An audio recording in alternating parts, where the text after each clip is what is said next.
Hey everyone, I want to spend a second talking about when we end up in difficult situations physically. So this could be an acute injury, this could be a chronic injury, this could be persistent pain. For the last 10 days I've actually come out of it, but I recently had a bout where I had hiccups for 9 days in a row. And I don't just mean a little hiccups, I mean like I was destroyed with hiccups. 24 hours a day, hiccuping sometimes 4 times in a row with spasms, gnarly, disrupted my sleep, destroyed my GI, my guts were loose, it was awful. And I started to get a little depressed, as you can imagine, because I suddenly couldn't work, I couldn't even talk. It was very, very difficult. Sleep was disrupted. And what's interesting is that I kept coming back to something one of my friends introduced me to an author named Byron Katie. And I want to just talk with you about these 3 questions you can ask yourself anytime you end up with persistent pain or chronic pain. And it's been a useful mnemonic for us and for my patients that I work with. The first one is when you tell yourself, and it's a lie, you tell yourself, I can't stand this. And the truth is, this is one of the reasons that we end up kind of getting behind, is I can't stand this. And if you just sit with that for a second and ask yourself, well, can I stand this? Is this tolerable? Can I manage this? And that may be minute to minute.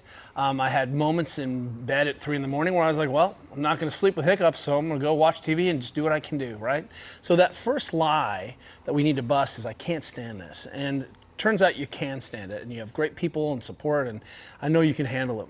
The second one is that we're afraid that it's going to get worse. And so what happened if it got worse? Well, I can handle that. And so usually if we give voice to that second idea or second fear, is it going to get worse? Then we can kind of plan for it. Well, what would happen if it got worse? We explore that idea. Well, I'd hiccup a little bit more, or I'd just stay up and nap when I needed to nap and manage that. And the third one is that it's never going to change, which, as you know, as being a human being, is patently untrue. And that between the amount of change and behavior inputs and pharmaceutical inputs, I finally found a medicine that just stopped it in time. I'm 36 hours at the time of this recording, hiccup free. But the idea here is, those 3 things really end up spinning in our brains and make whatever we're dealing with a lot more difficult. And what really brought up to me was I suddenly had this very debilitating thing that made me a terrible husband. I couldn't work. I wasn't a very good father. I certainly couldn't exercise. I couldn't, move. I just had to kind of deal and just get into a really small world. But when I asked those questions, can I stand this? Yes.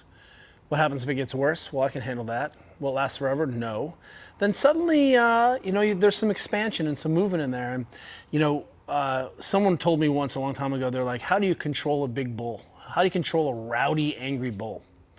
Well, you put it in a big field. And so as soon as you can wrap your head around and realize that you have more capacity that you can't see or appreciate, that you may be falling into sort of thought patterns that are less effective at breaking a chronic state or chronic condition, then you may find that you have some additional reserve. So again, part of what I'm trying to talk about here is that many of us are suffering with chronic pain and persistent pain.